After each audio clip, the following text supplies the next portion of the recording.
Assalamualaikum warahmatullahi wabarakatuh. Perkenalkan, nama saya Rahma Fahira Rizna dengan nomor NIM saya yaitu 2522157. Saya berasal dari kelas PTIK 1E. Dosen pengampu saya yaitu Ibu Radiatul Husni.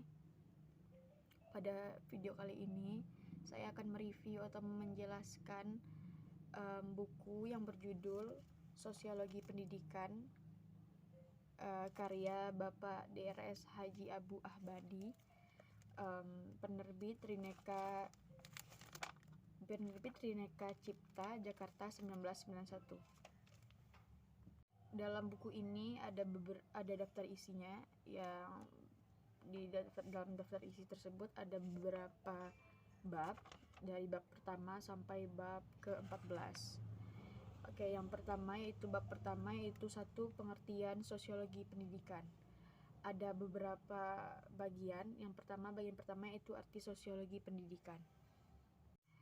Arti sosiologi pendidikan menurut H.P. Fairchild dalam bukunya atau Dictionary of Sociology dikatakan bahwa sosiologi pendidikan adalah sosiologi yang diterapkan untuk memecahkan masalah-masalah pendidikan yang fundamental. Jadi, sosiologi pendidikan merupakan salah satu sosiologi khusus. Menurut F.J. Robbins, sosiologi pendidikan adalah sosiologi khusus yang tugasnya menyelidiki struktur dan dinamika proses pendidikan. Bagian yang kedua yaitu konsepsi dan posisi sosiologi pendidikan. Menurut perkembangan sejarah, manusia itu tidak pernah berhenti dari kesibukannya, baik kesibukan dalam menghadapi dari dunia luar atau lingkungan sekitar maupun diri manusia itu sendiri. Ada anak-anak yang sibuk bermain atau bekerja untuk membantu orang tua, orang-orang tua bekerja untuk anak-anak, dan orang-orang lainnya. Buruh-buruh pergi ke perusahaan, mahasiswa pergi kuliah, dokter menyuntik pasien-pasiennya, tukang kedai melayani para tamunya, dan sebagainya. Yang ketiga yaitu definisi sosiologi pendidikan. Ditinjau dari segi etimologinya, istilah sosiologi pendidikan terdiri atas dua perkataan, yaitu sosiologi dan pendidikan. Maka sepintas saja telah jelas bahwa di dalam sosiologi pendidikan itu yang menjadi masalah sentralnya ialah aspek-aspek sosiologi di dalam pendidikan. Mengapa di dalam pendidikan terdapat aspek-aspek sosiologis? Ya, oleh karena suatu pendidikan adalah situasi hubungan dan pergaulan sosial, yaitu hubungan dan pergaulan sosial antara pendidikan dengan anak didik, pendidik dengan pendidik, anak-anak dengan anak-anak pegawai dengan pendidik, pegawai-pegawai dan anak-anak. Bagian yang keempat yaitu latar belakang timbulnya sosiologi pendidikan. Latar belakang timbulnya sosiologi pendidikan dapat diterangkan sebagai berikut. Masyarakat mengalami perubahan sosial yang cepat. Perubahan sosial itu menimbulkan cultural lag. Cultural lag ini merupakan sumber masalah-masalah sosial dalam masyarakat.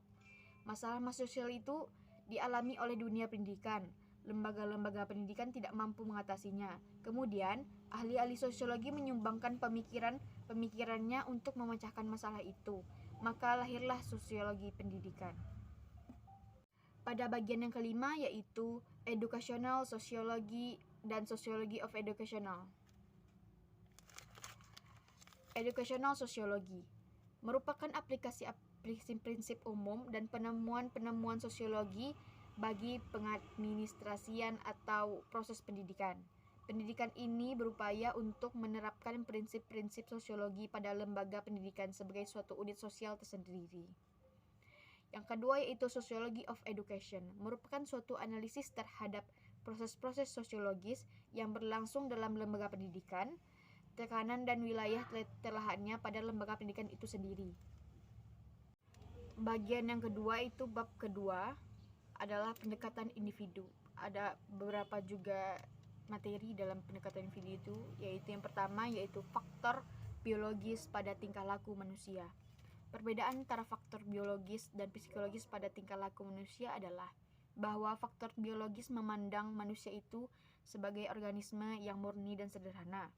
Sedangkan pada faktor psikologis, memandang manusia itu sebagai organisme yang intelijen, organisme yang mempunyai intelijensi. Yang menjadi problem besar pada biologi ialah usaha untuk menemukan elemen-elemen tingkah laku mana yang diturunkan secara biologis dan elemen-elemen tingkah laku mana yang disebabkan oleh lingkungan sekitar. Dan apakah elemen tingkah laku inheritas atau keturunan biologis hereditaritas itu dapat dirubah atau tidak? Kalau dapat dirubah, sejauh mana perubahan yang bisa terjadi? Demikian besarnya paham biologis ini, sehingga ada suatu pendapat bahwa ada kejahatan dan problem anak nakal adalah karena hereditas, karena keturunan biologis. Demikian juga kriminalitas ada yang diwariskan dalam Borsrow misalnya, dapat menentukan ciri-ciri karakteristik bagi penjahat-penjahat tertentu. Sedangkan yang kurang ekstrim mengatakan bahwa emosi yang khas adalah karena hereditas. Tetapi bagi orang-orang yang tidak sependapat dengan biologisme, yang ekstrim itu mengatakan bahwa kejahatan delinkuensi itu disebabkan oleh milieu antisosial. Sementara itu, patut diperhatikan pula bahwa faktor protein atau zat putih telur juga mempengaruhi perkembangan intelijensi sebab jaringan otak dan syaraf-syarafnya sebagian besar adalah berasal dari protein. Faktor-faktor biologis yang lain yang tidak dapat disangkal pengaruhnya terhadap tingkah laku manusia ialah bekerjanya secara normal daripada hormon-hormon sebagai endokrinon atau kelenjar-kelenjar buntu di dalam tubuh manusia. Misalnya pada anak-anak putri yang hormon-hormon genetianya sudah mulai bekerja menimbulkan perubahan-perubahan jasmania. Sekarang teknologi medis modern sudah dapat dibuat sintes hormon-hormon tertentu yang dengan injeksi hormon-hormon itu dapatlah mengubah tingkah laku manusia. Misalnya, injeksi adrenalin dengan dosis lebih, maka yang bersangkutan akan selalu menunjukkan perbuatan-perbuatan marah. Kalau di dalam tubuh orang laki-laki injeksinya hormon feminitas dengan dosis tertentu, maka timbullah perbuatan-perbuatan atau tingkah laku kewanitaan pada laki-laki. Yang kedua, yaitu faktor psikologis pada tingkah laku manusia. Pengaruh psikologis pada biologis semula bersifat filosofis dan abstrak. Misalnya, pada Science of Mind, pengetahuan tentang proses berpikir. Tetapi sebaliknya ketika terbit buku Darwin, Origin of Species pada tahun 1859, biologi berpengaruh besar daripada psikologi. Misalnya, dengan pesatnya studi tingkah laku hewan, maka terjadilah pengeterapannya pada studi tentang manusia, yaitu tingkah laku manusia dijabarkan dengan tingkah laku hewan. Jazz misalnya mengemukakan hampir 30 macam insting meliputi insting-insting yang kompleks, misalnya imitasi, menguasai, membangun, ingin tahu, sosial modesty atau cinta. Thorndike misalnya mengatakan ada 40 macam insting, lainnya mengatakan ada 9, yang lain menambah lagi sampai 60 atau lebih mencakup insting-insting kebersihan dan berpakaian. Sehubungan dengan faktor-faktor psikologi pada tingkah laku manusia, patut pula dikemukakan salah satu teori kepribadian yang juga pada dasarnya mempunyai masalah yang sama, ialah tingkah laku itu tadi. C.G. Jung membagi tipe kepribadian manusia atas 2 golongan besar, ialah tipe introvert dan tipe kepribadian. Itu mempunyai pula tingkah laku sendiri-sendiri. Kita masuk ke bab ketiga, yaitu pendekatan sosial. Secara konkret, approach sosial ini membahas aspek-aspek atau komponen daripada kebudayaan manusia. Misalnya keluarga, tradisi-tradisi, dan adat istiadatnya, moralitasnya, norma-norma sosialnya, dan sebagainya. Studi approach sosial ini mula-mula dilakukan pada kehidupan binatang, misalnya jenis insekta, semut, atau burung.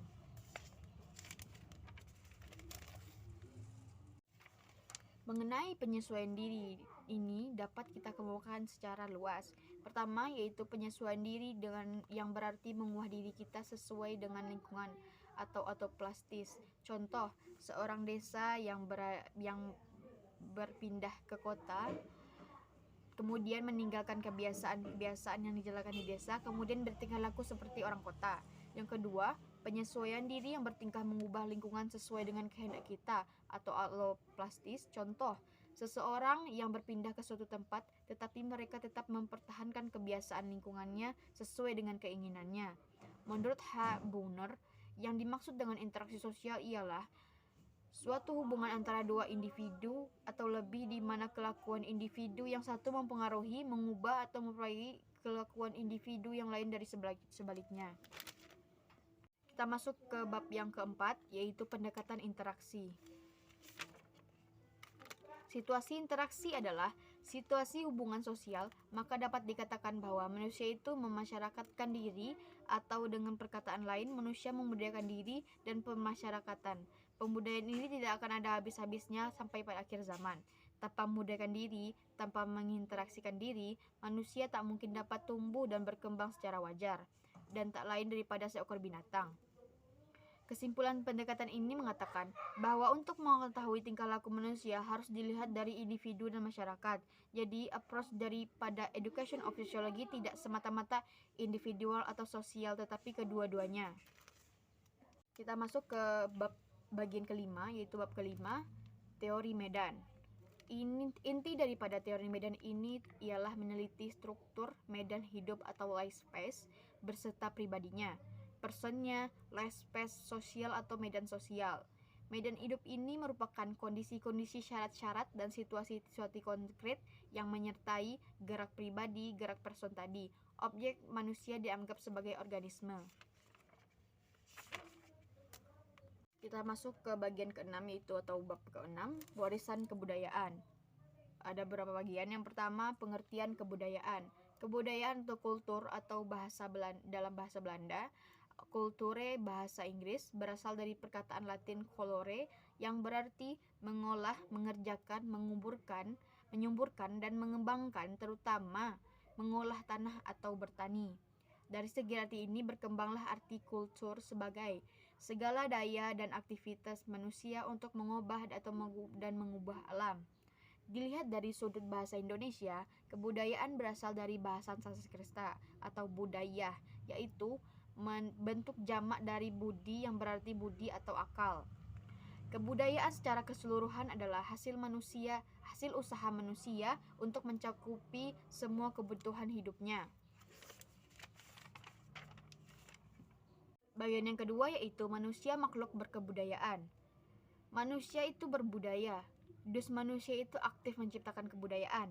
Manusia itu membudaya terus-menerus dari saat manusia itu dada atau bayi lahir sampai dia meninggal dunia. Tetapi sebagian dari kebudayaan masih tetap ada, ialah yang berupa warisan kebudayaan. Tetapi secara umum komponen-komponen kebudayaan itu adalah sebagai berikut. Yang pertama, alam pikiran, ideologis dan religio. Kedua, bahasa. Ketiga, hubungan sosial. Dan keempat, hidup perekonomiannya. Yang kelima, ilmu pengetahuan dan teknologi. Yang keenam, keseniannya. Yang ketujuh, politik dan pemerintahan. Dan yang kedelapan, pewarisan kebudayaan atau pendidikan. Bagian yang ketiga dari bab keenam yaitu hakikat sosial dari pendidikan. Menurut Paine, fungsi pendidikan itu ada 3 macam. Yang pertama, asimilasi dari tradisi-tradisi. Di sini mengakui bahwa asimilasi adalah merupakan hal yang penting. Paine menggambarkan proses asimilasi dari tradisi sebagai imitasi dan tekanan sosial. Yang kedua, pengembangan dari pola-pola sosial yang baru. Kalau ada masalah-masalah yang baru, maka perlu dipecahkan, misalnya masalah perkembangan penduduk, masalah urbanisasi, masalah pekerjaan, masalah penempatan wanita di dalam pekerjaan. Yang ketiga, kreativitas atau peranan yang bersifat membangun di dalam pendidikan. Kreatif adalah kemampuan pemikiran yang bersifat asli, jadi ide-ide yang asli itu bersifat kreatif. Ada kenyataan kemudian timbul ide yang asli. Menurut Brown, ada 3 pelaku pendidikan. Yang pertama, lembaga-lembaga pendidikan formal. Misalnya, sekolah, lembaga-lembaga keagamaan, museum, perpustakaan, rekreasi yang diorganisir, dan sebagainya. Yang kedua yaitu kelompok-kelompok terorganisir yang mempunyai fungsi pendidikan yang penting. Yang ketiga, organisasi-organisasi yang bersifat komersial dan industri, misalnya toko-toko, industri, dan perkebunan. Kita akan masuk ke bagian yang ketujuh atau bab ketujuh, yaitu kelompok sosial. Manusia sebagai makhluk sosial yang mempunyai individualitas. hidup dalam dan dengan kelompok sosial. Kelompok manusia itu merupakan gejala universal. Manusia tidak mungkin hidup tanpa kelompok. Justru kelompok sosial lah yang menjadikan manusia dapat tumbuh dan berkembang sebagaimana wajarnya. Kelompok sosial merupakan studi yang esensial dan dalam sosiologi, psikologi sosial, antropologi, dan sosiopedagogik. Menurut pengertian tersebut di atas, maka kelompok itu adalah unit sosial yang terdiri dari beberapa individu sebagai anggota kelompok, di mana individu-individu tadi mempunyai status atau peran tertentu dalam unit sosial itu tadi. Berlakukah serangkaian norma-norma yang mengatur tingkah laku kelompoknya? Dalam kelompok sosial ada beberapa bagian. Yang pertama, klasifikasi kelompok sosial. William G. Summer mengemukakan adanya in-group atau we-group dan atau out-group, other group atau everybody else. Di dalam in-group ada asosiasi ke arah mana tiap-tiap individu anggota kelompok, kesetiaan dan solidaritas, dan di situ terdapatlah usaha identifikasi pribadi satu sama lain ke arah adanya rasa persahabatan, kerjasama, rasa tanggung jawab, terutama di dalam saat-saat mendesak dan gawat. Bagian yang kedua yaitu relasi-relasi intergrup.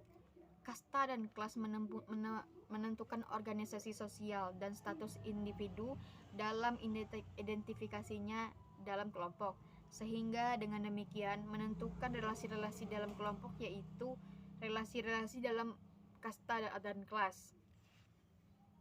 Ketiga yaitu fungsi kelompok sosial. Fungsi daripada kelompok sosial dapat bersifat individual dan sosial. Fungsi individual daripada kelompok ialah dalam taraf-taraf tertentu dapat memenuhi kebutuhan-kebutuhan individu, di mana individu-individu melalui kelompok dapat dimiliki pengetahuan-pengetahuan yang esensial, kecakapan, sikap yang penyesuaiannya dalam pengalaman-pengalaman pendewasaannya, dan kelompok yang lebih luas.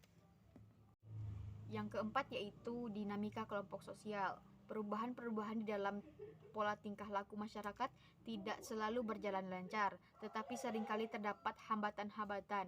Misalnya adanya gejala-gejala face interest daripada kelompok, apalagi sampai terjadi self interest, baik sebagai pribadi maupun kelompok, sampai memuncak timbullah persaingan interest, publik opini, atau sesuatu undang-undang harus dibuat untuk mengubah sesuatu maksud atau kebijaksanaan politik pemerintahan. Bagian kelima yaitu peranan keluarga terhadap perkembangan. Keluarga merupakan lingkungan sosial yang pertama dikenalkan kepada anak, atau dapat dikatakan bahwa seorang anak itu mengenal kehidupan sosial itu pertama-tama di dalam lingkungan keluarga. Adanya interaksi antara anggota keluarga yang satu dengan yang lain itu menyebabkan bahwa seorang anak menyadari akan dirinya bahwa ia berfungsi sebagai individu dan juga sebagai makhluk sosial. Kita akan masuk ke bagian 8 yaitu atau bab 8 yaitu proses sosial. Yang pertama ada beberapa bagian di bab 8. Yang pertama itu manusia sebagai makhluk biososial. Untuk menganalisa betapa pengaruh kebudayaan kepada pertumbuhan dan perkembangan individu menjadi orang dewasa yang berkepribadian sempurna atau integral, demikian juga betapa kekuatan-kekuatan kodrat atau faktor-faktor keturunan biologis pada manusia yang menjadi milik pribadi sebagai individualitas dapat menjamu kepribadian seseorang. Kedua masalah itu akan dibahas dalam bab ini. Yang kedua yaitu interaction dasar proses sosial. Dengan proses sosial kita maksudkan cara-cara interaksi atau aksi dan reaksi yang dapat kita amati apabila individu-individu dan kelompok-kelompok tertentu bertemu dan mengadakan sistem perhubungan mengenai cara-cara hidup yang telah ada. Dengan kata lain, apabila dua orang atau lebih saling berhubungan atau mengadakan interaksi, maka akan terjadi apa yang kita namakan proses sosial. Ketiga yaitu klasifikasi interaksi sosial. Klasifikasi interaksi sosial ini antara lain yang pertama itu yang melibatkan dalam sejumlah orang. Misalnya seorang dengan seorang, seorang dengan grup, grup dengan grup. Yang kedua ada tingkat-tingkat keintiman. Misalnya ada yang bersifat primer, ada yang bersifat sekunder, ada yang bersifat Gemeinschaft, dan ada yang bersifat Gesellschaft dan sebagainya. Yang ketiga yaitu ada yang berproses sosial. Dalam hal ini terdapat beberapa bentuk proses sosial. Ada yang berbentuk positif, ada pula yang berbentuk negatif. Yang positif merupakan integrasi atau asosiatif proses, yang itu proses yang menyatukan. Sedangkan yang negatif dinamakan disintegrasi atau disosiatif proses, yaitu proses yang memisahkan. Kita akan masuk ke bagian bab 9, yang yaitu nilai-nilai sosial dan pembangunan masyarakat. Ada beberapa bagian. Yang pertama, pembangunan menuju taraf hidup yang lebih baik, kesehatan yang lebih baik, dan memperoleh pendidikan yang lebih baik banyak. Yang kedua yaitu lebih menekankan kepada masyarakat daripada individu. Yang ketiga, masyarakat harus dirangsang dan dibantu untuk maju dengan usaha-usaha dan inisiatif sendiri-sendiri. Yang keempat yaitu terdapat rangkaian-rangkaian pendapat ini, kadang-kadang ada yang lain. Yang A pertama, bahwa hal yang baik dalam rangsang masyarakat untuk membangun taraf hidup yang lebih baik dan cara-cara hidup melalui usaha-usaha mereka sendiri akan membantu mengembalikan kecenderungan-kecenderungan yang ada menuju ke desentralisasi yang lebih baik. Hal mana yang nampak dan dengan jelas hampir di mana saja, di mana masyarakat, klan, dan suku-suku yang kecil. Yang kedua itu bahwa apabila masyarakat dapat didorong untuk serta dalam pembangunan dengan menyediakan secara sukarela dengan tenaga bebas dan bahan-bahan dari sumber-sumber tempat mereka sendiri, maka masalah besar mengenai pembiayaan yang dikehendaki secara tepat, cepat, dan pembangunan umum dari daerah-daerah yang tidak memakai agaknya akan dipermudah. Kita akan masuk ke bagian bab 10, yaitu tempat-tempat interaksi antara person dan grup. Yang pertama yaitu keluarga atau family. Keluarga adalah wadah yang sangat penting di antara individu dan grup, yang merupakan kelompok sosial yang pertama di mana anak-anak menjadi anggotanya. Ibu, ayah, dan saudara-saudaranya serta keluarga-keluarga yang lain adalah orang-orang yang pertama di mana anak-anak mengadakan kontak dan yang pertama pula untuk mengajar pada anak-anak itu sebagaimana dia hidup dengan orang lain. Fungsi keluarga. Menurut Hobsbawm, fungsi keluarga itu sebagai berikut. Yang pertama, fungsi kasih sayang, fungsi ekonomi, fungsi pendidikan, fungsi perlindungan atau penjagaan, fungsi rekreasi, fungsi status keluarga, dan fungsi agama. Kedua yaitu peranan sosial dan keluarga. Dikatakannya bahwa kelas-kelas sosial dapat dibedakan menjadi 3 macam, yaitu upper class. Dalam kelas ini sikap terhadap anak adalah bangga dan menaruh penghargaan. Anak diharapkan untuk membantu keluarganya. Mereka berjuang agar mereka dapat mendidik anak sebaik mungkin, baik secara jasmani, sosial maupun intelektual. Yang kedua itu middle class. Di sini tidak diadakan penyelidikan. Yang ketiga yaitu lower class. Di sini keinginan-keinginan seperti upper class itu kurang karena alasan-alasan ekonomi dan sosial. Yang ketiga yaitu hubungan keluarga dengan sekolah. Suatu pendapat yang ekstrim mengatakan bahwa tiap grup itu harus mengetahui keluarga tiap anak-anak. Misalnya mengadakan diskusi atau konferensi dengan orang tuanya untuk kemajuan si anak. Di samping itu juga memberikan orang tua untuk mengunjungi sekolah dan sebagainya. Sedang pendapat ekstrim yang lain mengatakan bahwa sekolah ini seolah-olah tidak ada hubungannya dengan orang tua. Yang keempat yaitu sekolah dalam masyarakat. Pertama, bersifat stabilisasi atau stabilitas, yaitu suatu hal yang sifatnya stabil, tidak menginginkan adanya perubahan atau revolusioner, misalnya dengan majunya akselerasi pembangunan dan modernisasi dibutuhkan stabilisasi, yaitu ekonomi dan politik harus stabil. Yang kedua, bersifat fluidity atau fluiditas, bahwa pendidikan itu dimungkinkan adanya perubahan-perubahan, baik mengenai stabilitas atau realnya, maupun fluiditas atau idealnya. Yang kelima yaitu pro dan kontra masyarakat. Konsep sekolah masyarakat didasarkan bahwa pendidikan selalu merupakan pola-pola penduduk untuk kehidupan di dalam masyarakat dengan menyiapkan anak-anak untuk hidup di dalam cara-cara yang lebih baik daripada orang tua mereka. Bagi yang pro, bahwa belajar pada lokal masyarakat akan menjadi masyarakat yang baik, jadi titik berat pada masyarakat. Oleh karena itu, di dalam sekolah harus diajarkan masalah-masalah lokal. Bagi yang kontra, menurut pandangan ini, masyarakat adalah demikian kompleksnya bagi anak untuk mempelajarinya secara intensif. Karena itu tidaklah realitas untuk mengharapkan anak-anak dan para remaja untuk dapat berpartisipasi dalam masyarakat dalam suatu pengetahuan yang penuh arti. Bagian yang keenam yaitu bedanya sekolah masyarakat dengan sekolah tradisional. Konflik antara mereka yang menyetujui sekolah masyarakat dan mereka yang kembali pada sekolah tradisional adalah karena bersifat tekanannya atau titik berpandangannya. Kedua kelompok ini berusaha untuk tujuan yang sama, yaitu bahwa orang muda akan dilatih dalam partisipasi secara cerdas baik dalam masyarakat lokal maupun masyarakat yang lebih luas. Mereka yang menyetujui sekolah masyarakat merasa bahwa pemuda harus dilatih untuk berpartisipasi di dalam primary community. Sekolah ini ditimbulkan dada pembangunan dan menyelidiki dari hal-hal yang khusus kepada yang umum. Sedangkan mereka yang setuju dengan tipe sekolah tradisional berpendapat bahwa orang muda harus dapat berpartisipasi secara efektif di dalam masyarakat lokal. Untuk itu, dia harus pertama-tama dididik di dalam pengertian yang luas, jadi menyelidiki hal-hal yang umum baru kemudian yang khusus. Bagian yang ketujuh yaitu pendidikan dalam ikatan internasional. Perbedaan di dalam besar atau luasnya bangsa negara itu.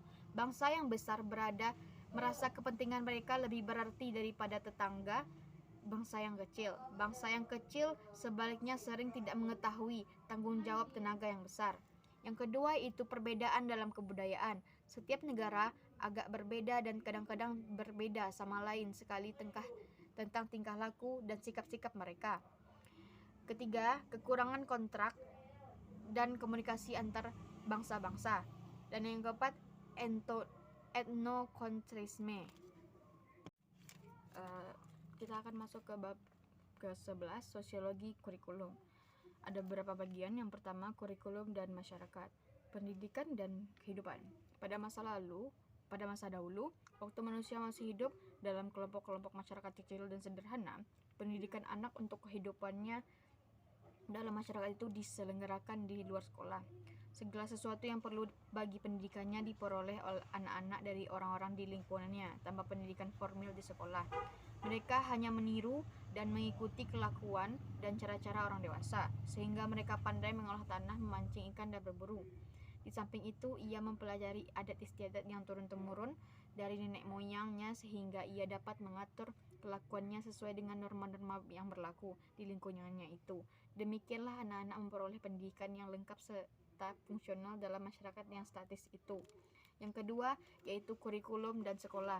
Bagi ahli-ahli sosiologi, pendidikan kurikulum adalah lebih daripada textbook, lebih daripada subject matter, lebih daripada rangkaian pelajaran, bahkan lebih daripada pelajaran kursus. Jadi, kurikulum adalah situasi yang kondisi yang ada untuk mengubah sikap anak. Definisi ini berarti bahwa situasi itu diarahkan atau dipimpin kepada pencapaian tujuan yang telah ditentukan. Bahkan kurikulum termasuk di dalamnya subject matter, metode, organisasi sekolah, dan organisasi kelas, serta pengukuran. Bagian yang ketiga yaitu pembagian kurikulum. Di Amerika terdapat 3 pembagian kurikulum. Yang pertama, the classical curriculum, yaitu kurikulum yang bersifat tradisional, menekankan pada bahasa asing, bahasa kuno, sejarah kesusastraan, matematika, dan ilmu yang murni atau pure science.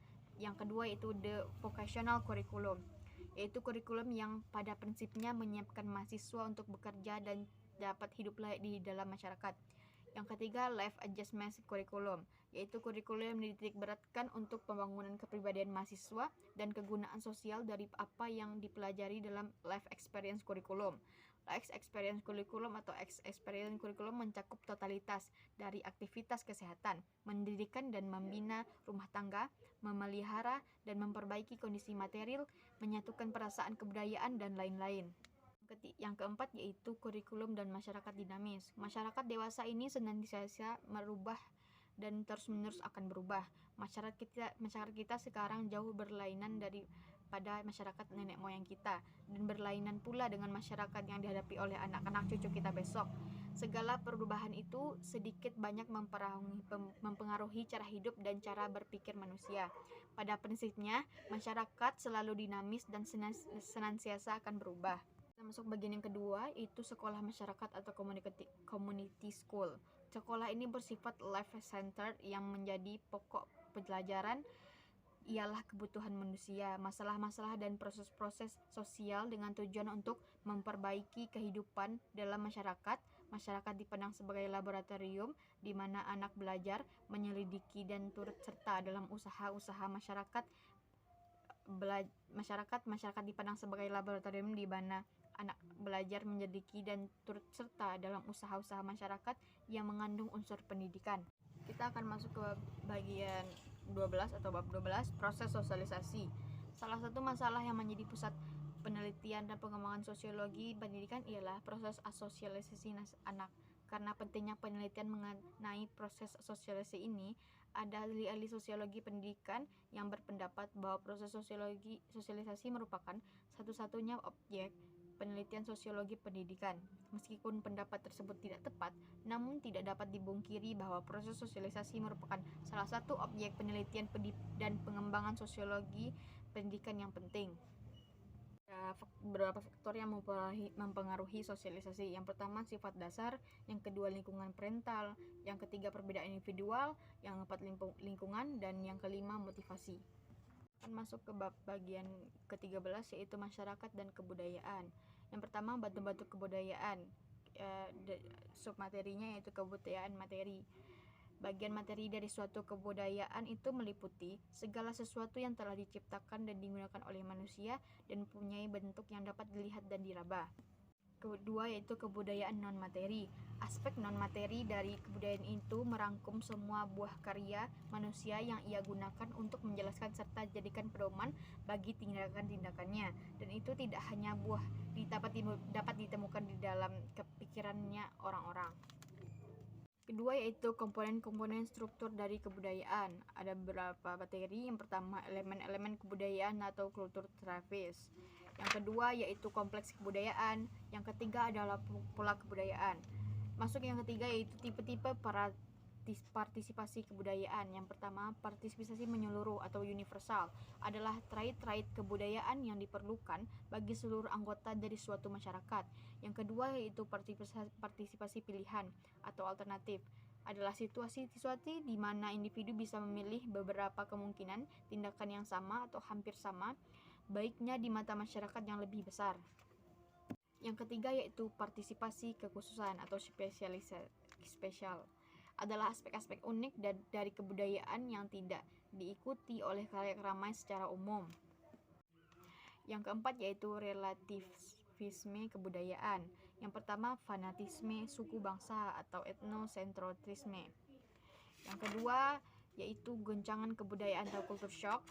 Yang ketiga, pertentangan kebudayaan atau kultur konflik.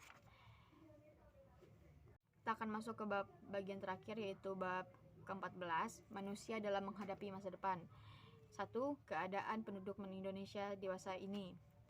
Sehubungan dengan hal ini, maka Dr. Andres Suwarjono, Ketua BKKBN, mengungkapkan adanya kemungkinan penduduk Indonesia pada tahun 2000-an sebagai berikut. Jika program keluarga berencana berhasil sangat baik, penduduk Indonesia akan menjadi 185,6 juta. Jika program keluarga berencana berhasil sedang, penduduk Indonesia akan menjadi 219,8 juta. Jika program keluarga berencana berhasil kurang baik, penduduk Indonesia akan menjadi 282,6 juta. Yang kedua yaitu arti dan tujuan pendidikan atau population education. Pendidikan kependudukan atau population education adalah istilah yang sangat populer dewasa ini. Istilah ini berasal dari Profesor Sloan Wayland yang diucapkan kira-kira 7 tahun yang lalu. Oleh Sloan Wayland dibedakan antara istilah population, sex education, dan family planning education. Jadi, walaupun pendidikan kependudukan sangat erat hubungannya dengan sex education dan family planning education, tetapi tidak sama identitasnya. Tiga yaitu pelaksanaan pendidikan kependudukan. Yang keempat yaitu hubungan antara kehidupan keluarga dan kecerdasan manusia.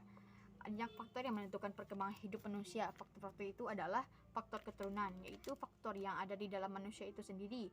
Yang kedua yaitu faktor lingkungan, yaitu faktor yang ada di luar yang diperoleh sejak manusia dilahirkan di hayatnya. Yang kelima yaitu hubungan antara besar keluarga dan tes IQ. Ada hubungan antara rangsangan intelek dengan jumlah besarnya keluarga. Makin banyak atau besar keluarga, meminta perhatian ibu dan ayah lebih besar di samping penyediaan kualitas yang makin besar. 4 hal menarik yang saya dapat baca atau hal menarik yang saya dapat dari buku Sosiologi Pendidikan itu, pertama, manusia itu tidak dapat hidup atau melakukan aktivitas di dunia ini sendiri karena manusia itu adalah makhluk sosial. apa yang sepandai-pandainya manusia itu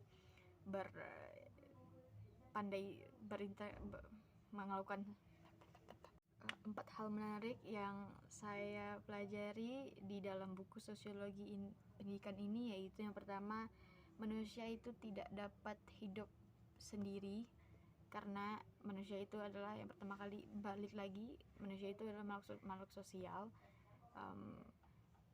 Sepandai-pandainya manusia itu hidup sendiri, pasti akan membutuhkan pertolongan orang lain, karena emang kodratnya seperti itu.